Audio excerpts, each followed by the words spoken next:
John, you have been a friend of our congregation for many years now, and we are so grateful to you and for this new piece that you have created. And it's a joy to welcome you into conversation today. I know that this piece has been evolving within you for quite some time. You shared with us some earlier sketches that you had done, and we sort of saw the progression. Would you care to reflect on how this piece has evolved? It's like you're confronted in the news with and film of people that are refugees that are escaping maybe the climate changes in their countries, and they're crossing the Mediterranean, and so many of these boats have sunk, and then they're going to Lampedusa, a little island by Italy. But you keep hearing, and then of all these refugees trying to find a place, and how so many are saying, no, we won't let you in, they're blocking them. And then those that are generous enough to allow them to come in. But it's a struggle because it's about our faith, and our faith seems to be challenged because, we want to protect what we have, and we don't want to let other people in. And I think all of that maybe changes how you think. It's inside of you, and it's a tragedy. Yes, it is. So then it was the pandemic began here, and then all of a sudden we realized that we're also in a situation that's like we're like in a boat. We're in a place, and we have no control. We aren't able to control it living the way we did before.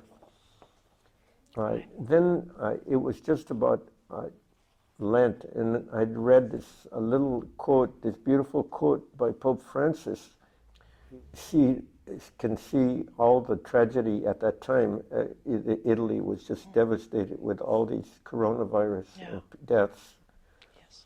And so he made this quote that we're in a storm. And so he made the imagery, the metaphor of a storm, that we're in a storm and we're on a boat. Yeah, allow me to read his quote. Yes.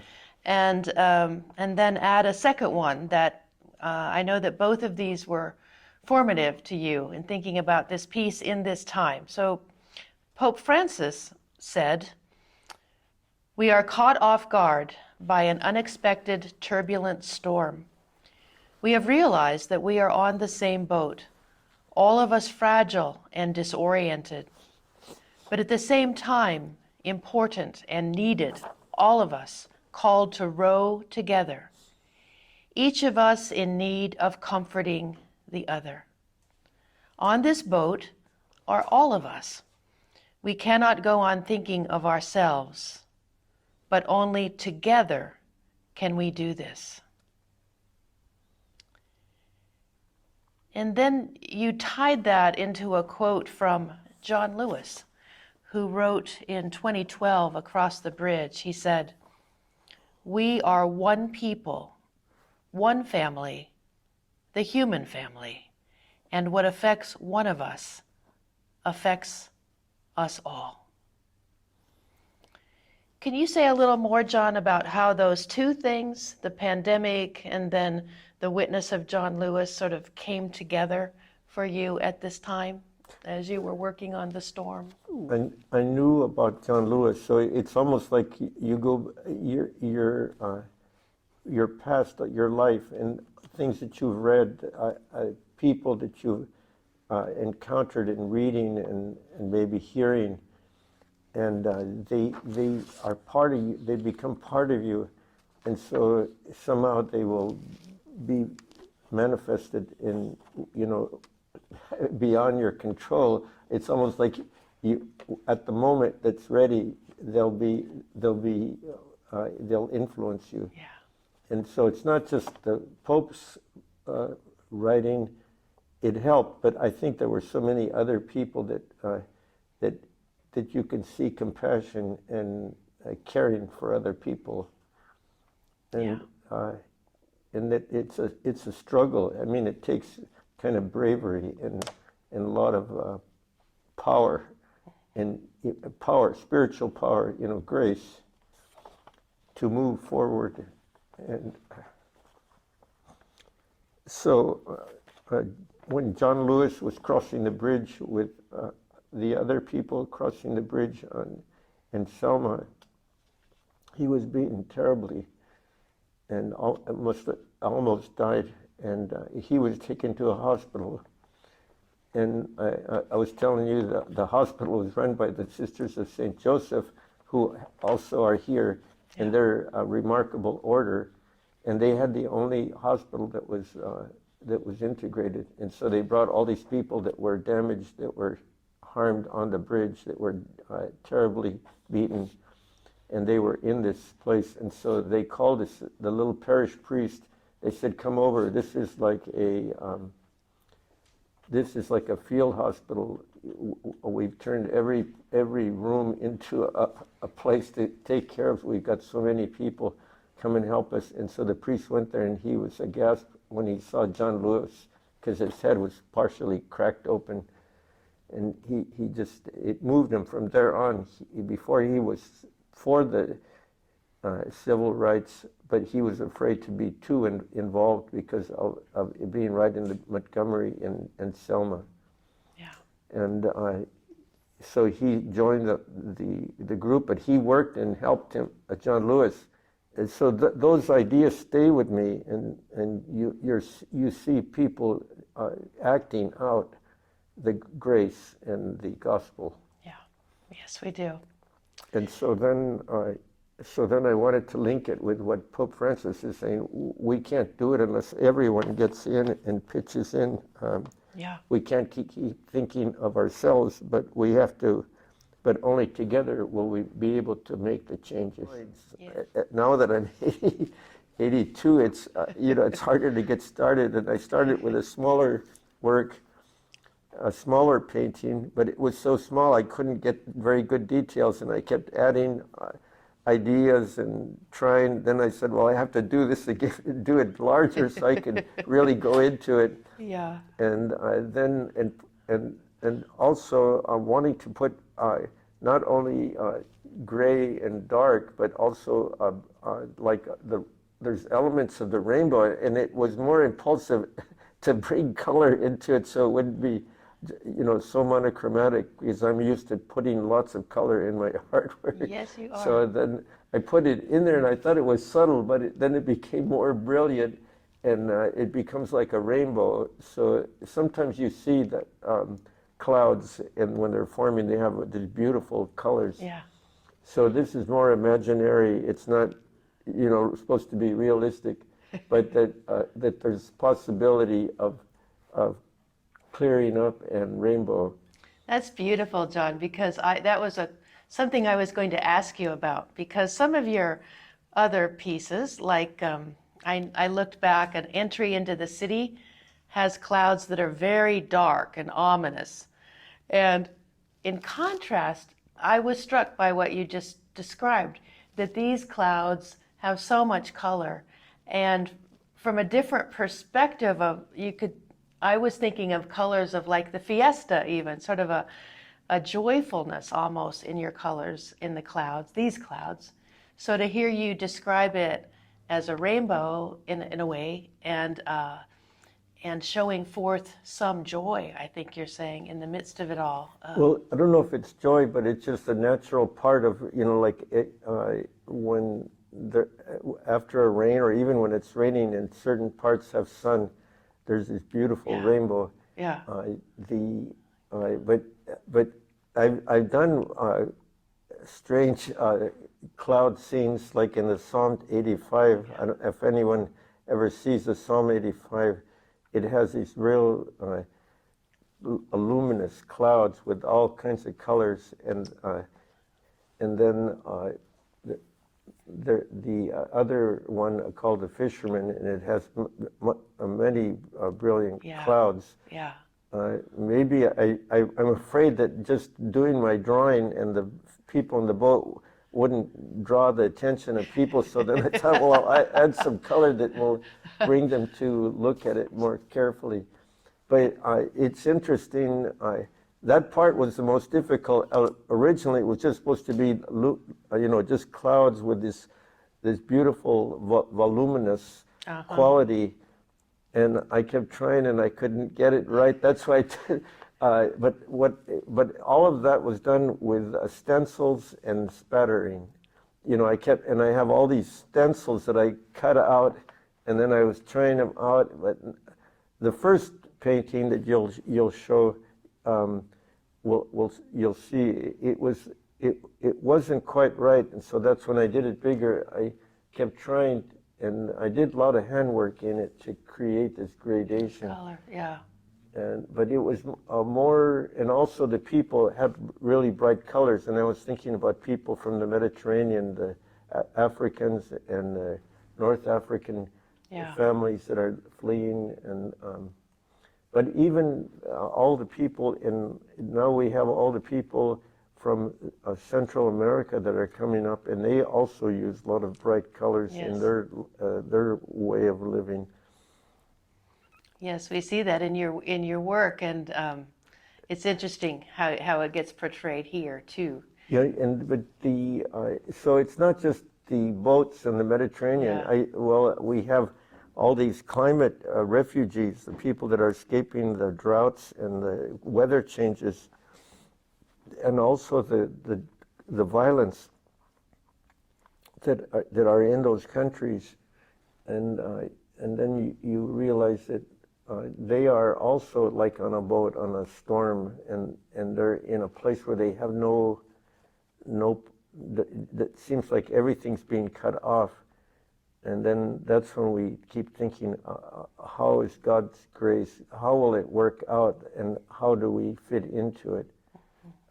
Yeah.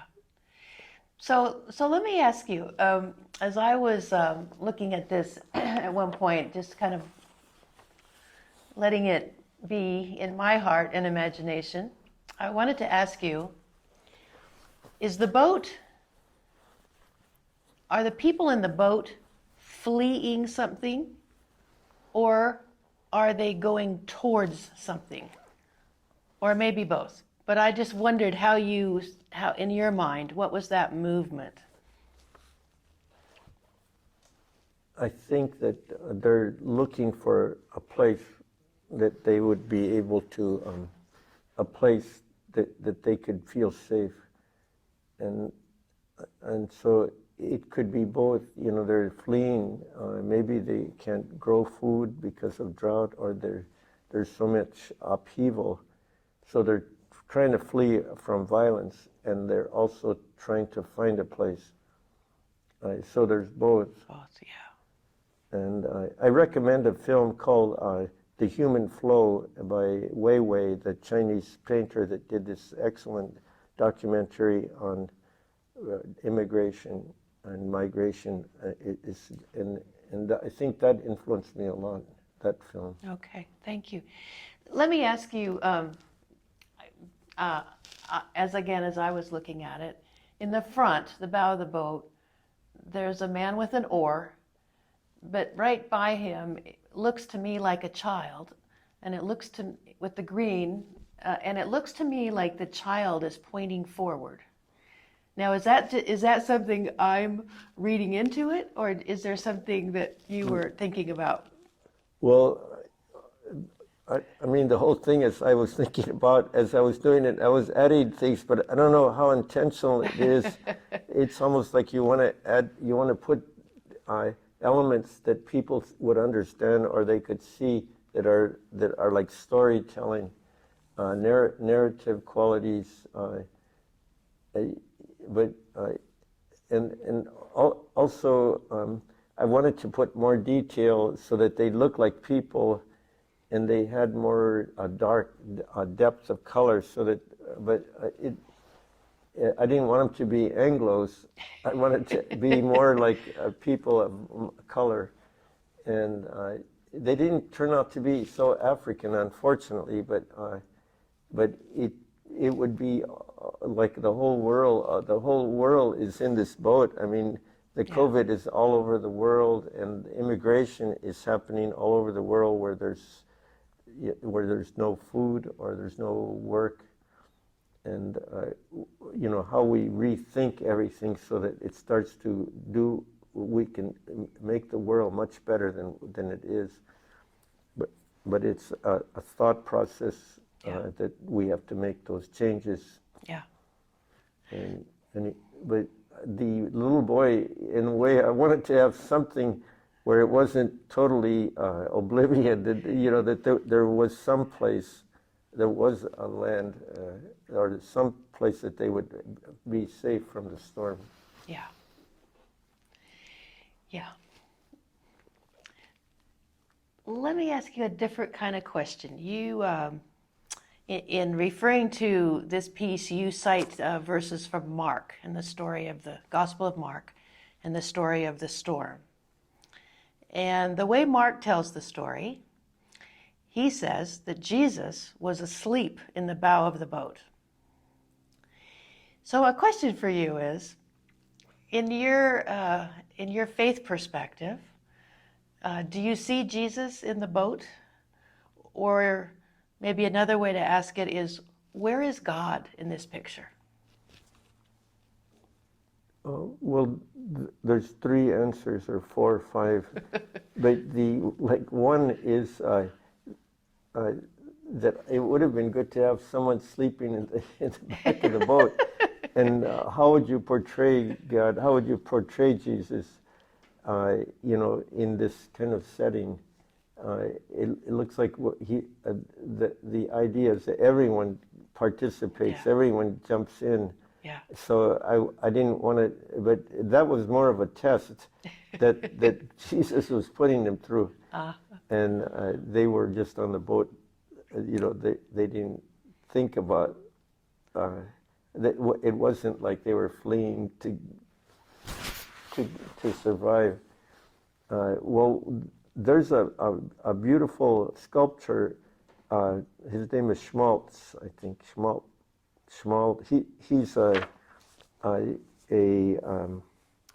Canadian sculptor, and he did a well-known sculpture. In fact, when I was in Selma, I saw it. It's a Jesus. It's a homeless Jesus. Oh, yes. Yes. It's like did you find it, Tina? I'm looking it up right now. And anyway, he did this marvelous sculpture of, it's called Angels Unawares. Angels Unawares, and it's a giant boat, and it's filled with like 50 or 60 people, but from every country, every nationality. And there's even like a beggar, there's a child, there's a rabbi, there's Native American, from every country. And then in the middle of it, you see wings sticking out. It's a very large sculpture. It's about as big as this room, the width of this room. Wow. And fortunately, someone from the cathedral had told me about it, and they said if I wanted to look at it, to come over and let them know it, and they would let me see it. Great. The thing was that it was during the pandemic, and so they had brought the statue over. It was a replica of what it's in. The original is in the Vatican, I think, at the St. Peter's Square. So I was able to go and look at it, and it was so moving, and it was just very emotional. Yeah. Because you realize that all our families, all our relations, everyone's been on the move. If you look at our history in generations and generations, people moving from place to place, trying to find a place where they can survive and live, find some kind of life. And this was just so beautiful because the angels, or the sacred, are in the middle of it, but actually it's implied that the angels are the people that are in the boat. God is present in the people. Yeah. There's not like here I'm sacred, I'm different from you. No, God, what I think I was trying to see is God is animating them. The Spirit of God is there, and they are the angels, you know, and they're doing something to protect the others. Yes. But it's kind of a mixed up answer to what you... No, that's beautiful, and I think what a powerful message for or not a message, but a powerful word for the time that we're living in, when there are so many things that seem to be setting us apart from one another, or emphasizing the ways that we're different from one another or not connected to one another. And this is sort of just flips that inside out, doesn't it? And I know that for you, all the different kinds of diversity represented in that boat, and the importance, the empower of them working together, is such a word for right now, I think. But the idea of the sacred, you know, in the past when I do fishermen, you know, like the great catch, Yeah. or then it'd be based on a sacred story. But now I'm looking at that this is a sacred story. If God's going to be any place, it's going to be right there in the middle of the pandemic. That's where the sacred story is. All these people that are working, you know, these essential health workers, people that are going into the hospitals and working, and they are the angels. You know, like if I read the life of holy people, there are people like that you read about Wagner. Was it that was an oncologist? Yes. Uh-huh. And he was putting himself on the line, you know, with sick people. You know, you're exposing yourself. And so all these healthcare workers, it's even more very virulent, this COVID, and they're going, and there are many people in these healthcare systems that are getting ill, and and so they are the angels. I mean, God is there. Yeah. And even the healthcare workers are also the food people, the people that are harvesting our food, and that they are out working strenuous work and to get the food that we need. Otherwise, there would be no food in the marketplaces. And they were exposed to a lot of pollution, especially with all the fire and the storm of ashes and pollution from the fire. And also the firefighters all around the world that are fighting because of the global warming. Yes. They are part of the people that care. They care enough to protect the populations. Mm-hmm. Yes. And so you're giving it meaning by, I mean, the way you're presenting it is incredible. It's making me see what I'm trying to do, because it's not present in my mind. It's all, I'm doing it, but I'm not thinking. But you're bringing out what is the form, what is the basis, what is the foundation that I'm building on. It's fun, John. I think in knowing you over these years and having some occasions to talk with you about your work, I think, you know, I'm a word person.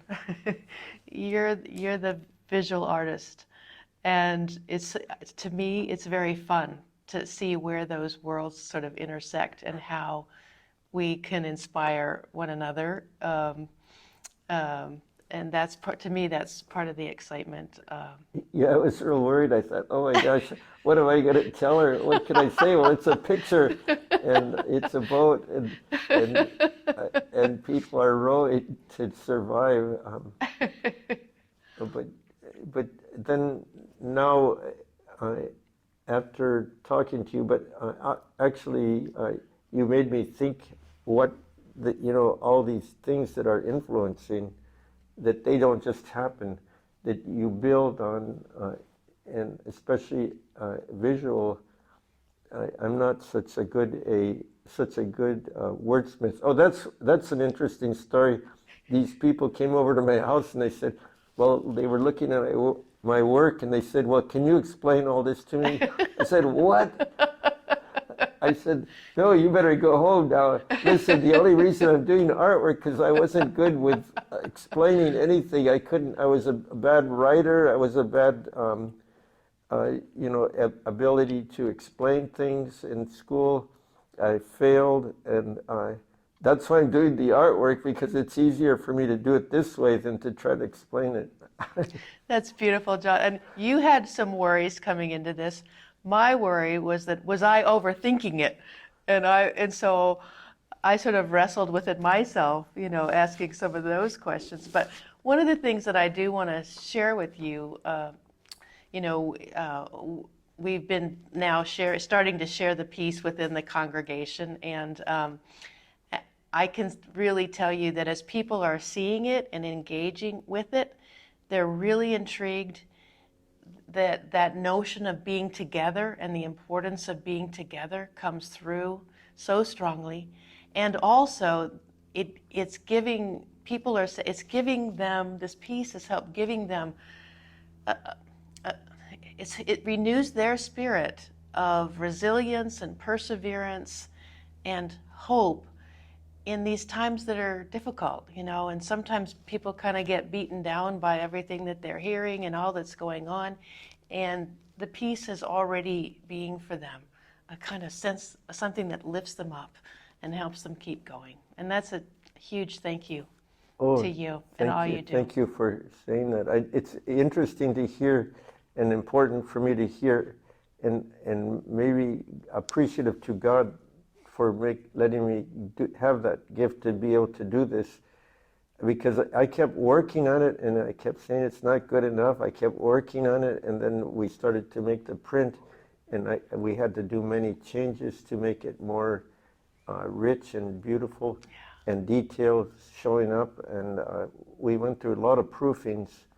But the one thing that's important, showing the grace in what we could do today and how we can respond, is that we have to remember our whole, humankind, all our generations of families before us, they've had to struggle. I mean, pandemics, when I hear about the people in the 1919, and my mom had that Spanish flu when she was in Mexico in the little village. The whole town was almost died from that Spanish flu, and it just came from one person, and the doctor, and then all the people in the village.